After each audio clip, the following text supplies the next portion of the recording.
What's going on, guys? This is Kesh and you're watching Revolution Hive. So I got a question from somebody who says, what's the best, most efficient way for me to improve my knowledge generally? And one of the things he says that I really like in there, and I want to say big up to, is I want to go balls to the wall and become amazing at general knowledge. So are there any good websites that you recommend, some trivia books and things? How can I generally increase and become more effective at my general knowledge?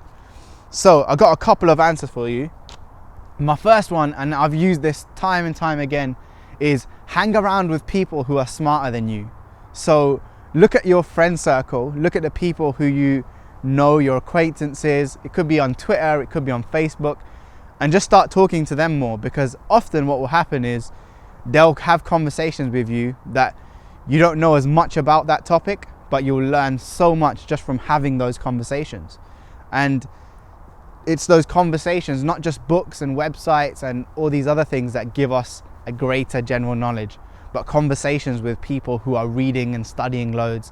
So it could, for example, if you're studying history at university and there's a kid who's getting a first and a kid who's getting a third, if you hang around with the kid who's getting a first, copy his notes, see what his essay outlines are, what books he's reading, which authors he likes, it's going to start to gleam off on you.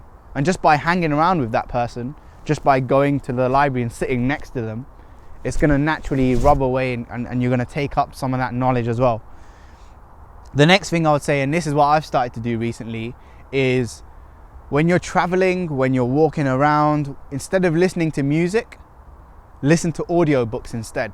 So again, if there's a topic or a certain area that you're interested in studying for a little while, related to your degree or just your own general knowledge, get an audiobook about it.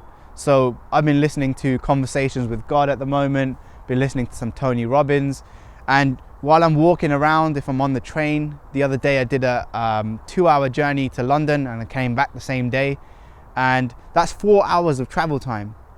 So I can either spend my time listening to an audiobook, learning, and having that person in my ear the whole time, even while I'm walking from the platform to the train, or I can listen to music. I'm not saying don't listen to music, cut it off. I've gone a little bit more extreme with that, but it really does help. And even when I'm in the gym, banging out a few sets, I'm still listening to audiobooks, and it's improving my general knowledge all the time. In addition to this, I'd say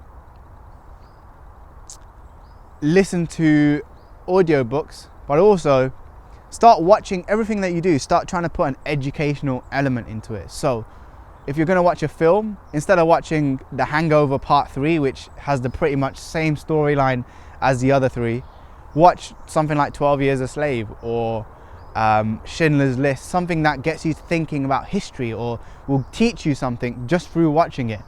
We've got a lot of opportunities at our disposal. Even if you look at apps on your phone, most people watching this video have probably got a smartphone, and you can get apps for free where you can learn about things. You can get apps that send you facts every single day for free, and all you have to do is sign up. Another way of doing it is go to websites that you like. For example, for fitness, I go to elliottholst.com and sign up to the email letter, and every single day he sends me an email about something to do with workouts, something to do with nutrition, and it's helping me to learn. So even when I'm checking my email, I'm just reading it for 30 seconds, I'm picking up 1 or 2 points that will help me in my general knowledge. It all depends really on what you want to learn, because at the end of the day, you are what you read. And the last thing, the most important thing, is ask questions. Ask questions about everything. Be very inquisitive and curious. And hats off to you, you got that already. But if you see something, for example, you're in a computer shop and you're shopping for something, ask questions. How is this camera made? How does it work? How do the parts fit together? If you hear a word or an abbreviation like the H1N1 virus, what does the H1 and N1 stand for? Why is it called that? Where did that etymology of that word come from, for example? And it will come in useful in anything you do, in that general knowledge. You'll be surprised as you keep building this, it will come out of you at the right time. So, hope that helps. Talk to you next time. If you got a question, leave it in the comments below and I'll answer it in a future video. And don't forget to join my mailing list, where I'll send you offers, tips, tricks, motivational quotes, facts, things like that, to help you become the next generation of social reformers. And remember, Just like a bee gathers pollen from different flowers, absorb what's useful, discard what isn't, and add what's uniquely your own. Done.